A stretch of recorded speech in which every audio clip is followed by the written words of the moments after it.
Hello दोस्तों, स्वागत है बॉक्सर एजुकेशन यूट्यूब चैनल में। आज इस क्लास में साइंस के फर्स्ट शिफ्ट का सेट बी का अध्ययन करने वाले हैं। दोस्तों, इस वीडियो पर लाइक कमेंट शेयर करें और चैनल को भी सब्सक्राइब कीजिएगा। चलिए शुरू करते हैं दोस्तों प्रथम प्रश्न से। दोस्तों, हम सिर्फ आंसर बताएंगे। चलिए, लेंस की फोकस दूरी एफ एवं क्षमता पी हो तो क्या होगा? इसका करेक्ट आंसर ऑप्शन बी होगा। अगला प्रश्न, कैमरे में कौन सा भाग आंखों के रेटिना की तरह कार्य करता है? यह फिल्म कार्य करता है। एक स्वस्थ मानव के नेत्र के लिए निकट बिंदु तथा दूर बिंदु क्रमशः क्या होते हैं? तो निकट बिंदु 25 सेंटीमीटर और दूर बिंदु अनंत होते हैं। चंद्रमा पर खड़े अंतरिक्ष यात्री को आकाश प्रतीक होता है। यह आकाश क्या प्रतीक होता है दोस्तों? तो यह काला रंग का प्रतीक होता है। नेत्र की समंजक क्षमता कम हो जाने से उत्पन्न होता है। तो उत्पन्न क्या होता है? जरा दृष्टि दोष उत्पन्न होता है। किसी चालक की प्रतिरोधकता का मात्रक क्या है? ओम मीटर है।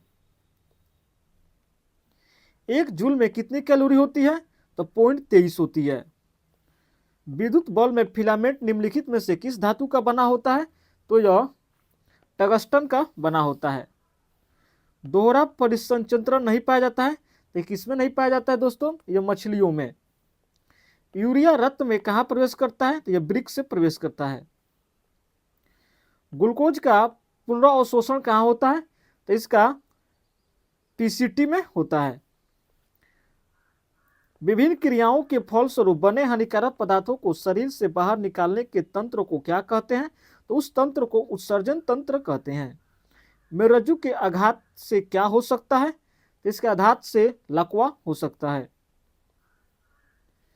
मनुष्य के शरीर की सबसे बड़ी ग्रंथि लीवर है। पादप हार्मोन कहलाती है फाइटो हार्मोन। पत्तियों द्वारा कायिक प्रवर्धन होता है ब्रायोफाइलम में। कल्पक्कम नाभिक विद्युत संयंत्र किस राज्य में स्थित है? तो यह तमिलनाडु में स्थित है। घरेलू गैस का मुख्य अवयव क्या है? ब्यूटेन। ऊर्जा के दो और नवीकरणीय स्रोत क्या है? कोयला और पेट्रोलियम। श्वसन किस प्रकार की अभिक्रिया है? तो श्वसन उपचयन। इलेक्ट्रॉनों के स्थानांतरण से बने यौगिक को क्या कहते हैं? विद्युत संयोजी। निम्नलिखित में सभी क्रियाओं में से कौन सा अपघटन अभिक्रिया का एक उदाहरण है? तो कौन है दोस्तों? यह ऑप्शन डी है। टार्टरिक अम्ल पाया जाता है इमली में। बूझे चूने का रासायनिक नाम क्या है? Calcium oxide. पित्त रस स्रावित होता है तो यह यकृत से। क्षुद्रांत में स्थित रसांकुर का कार्य क्या होता है? तो यह अवशोषण का सही क्षेत्रफल बढ़ाता है। मुंह गुहा का पिछला हिस्सा ग्रसनी। बाहरी वातावरण में कोशिकाओं में ऑक्सीजन का स्थानांतरण और कार्बन डाइऑक्साइड को हटाना क्या कहलाता है? तो श्वासोच्छ्वास कहलाता है। प्रकाश संश्लेषण में ऑक्सीजन का मूल स्रोत क्या है? तो यह जल है। किस कोशिका का ऊर्जा मुद्रा में रूप में पाया जाता है? तो यह एटीपी। पादप में जाइलम उत्तरदायी था, तो यह जल वहन के लिए। प्लाज्मा के अलावा रक्त में निम्नलिखित में से क्या पाए जाते हैं? तो रक्त में इनमें से सभी पाए जाते हैं। मैग्नीशियम आवर्त सारणी के किस समूह का सदस्य है? तो यह दूसरे समूह का सदस्य है। आवर्त सारणी में कितने आवर्त हैं? 7।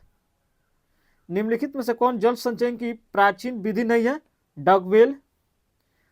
टिहरी बांध का मुख्य उद्देश्य क्या है? इनमें से सभी। अपशिष्ट प्रबंधन की नई अवधारणा क्या है? इनमें से सभी।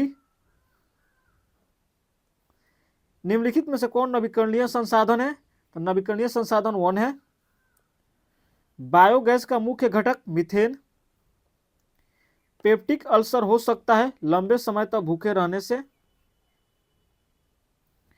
हवा में स्वतंत्र रूप से लटका हुआ क्षैतिज चुंबक हमेशा आराम की स्थिति में रहता है क्योंकि उत्तर दक्षिण दिशा में। Option C. यदि एक विद्युत धारावाही तार के समीप कंपास रखा जाता है तो कंपास की सुई क्या होगी? तो कंपास की सुई विक्षेपित होगी। Option A. फैराडे ने बहुत से क्रांतिकारी खोज की जिनमें शामिल है विद्युत चुंबकीय प्रेरण। विद्युत मोटर प्रवर्तित करता है या विद्युत ऊर्जा को यांत्रिक ऊर्जा में।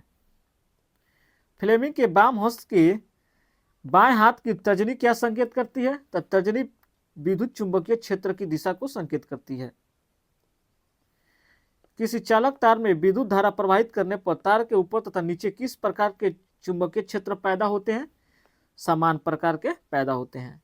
जल विद्युत ऊर्जा का किस प्रकार का ऊर्जा स्रोत है? तो यह नवीकरणीय। कौन सी गैस वैश्विक ऊष्मन के लिए उत्तरदायी है? तो कौन है? Carbon dioxide. किशोरावस्था में होने वाले परिवर्तन को क्या कहते हैं? प्यूबर्टी कहते हैं। निम्नलिखित में से कौन परिवार नियोजन संसाधनों में से एक उपयोगी उपाय है? इनमें से सभी। एटाबिज्म का अर्थ क्या होता है? तो इसका अर्थ होता है संतति में पूर्वजों के गुणों का आना और जो जनकों में नहीं। अगला प्रश्न, किसी जीव की जीनी संरचना क्या कहलाती है? जीनोटाइप। प्राकृतिक चयन द्वारा जीवों का विकास कहलाता है डार्विन द्वारा। जैव आवर्धन प्रदर्शित करने का संसाधन डीडीटी। प्राथमिक उपभोक्ता क्या कहलाते हैं? तो यह शाकाहारी कहलाते हैं। सीएफसी व्यापक रूप से उपयोग होता है, इनमें से सभी में होता है। ब्यूटेन के कितने समवायु संभव है? तो इसके 4 समवायु संभव है। मीथेन के अणु का आकार क्या है? इसके अणु का आकार चतुफलीय है। कार्बनिक यौगिकों में कार्बन की संयोजकता कितनी होती है? 4 होती है। कौन संतृप्त हाइड्रोकार्बन है? एल्केन।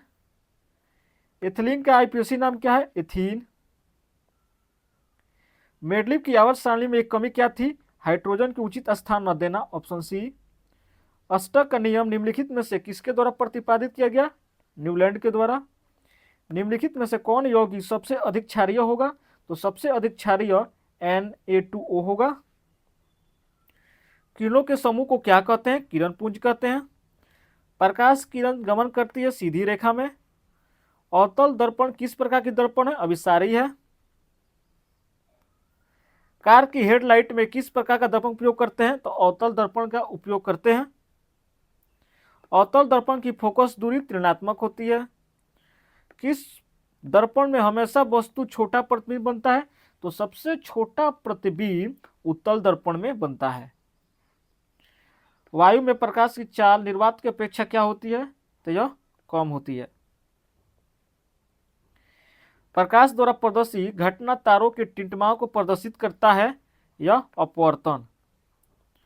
अम्ल का जलीय विलयन विद्युत चालन करता है क्योंकि अम्ल में क्या होता है दोस्तों? यह आयनित होता है। निम्नलिखित में से कौन गंधीय सूचक नहीं है? तो गंधीय सूचक कौन है दोस्तों? बताइएगा। यह शक्करकंद। चींटी के डंक में कौन सा अम्ल पाया जाता है? इसके डंक में मेथनोइक अम्ल पाया जाता है। किसको जल में डुबा कर रखते हैं? तो श्वेत फास्फोरस को। अयस्क अशुद्धियों को उपस्थित पदार्थ गैंग कहलाते हैं। चाकू को आसानी से काटा जा सकता है? सोडियम को। कौन सी धातु मिलाकर और मिश्र धातु तैयार जाती है? चांदी। सिलिकॉन एक क्या है दोस्तों? यह उपधातु है। धन्यवाद दोस्तों। इस वीडियो पर लाइक, कमेंट और शेयर करें और चैनल को सब्सक्राइब कीजिएगा।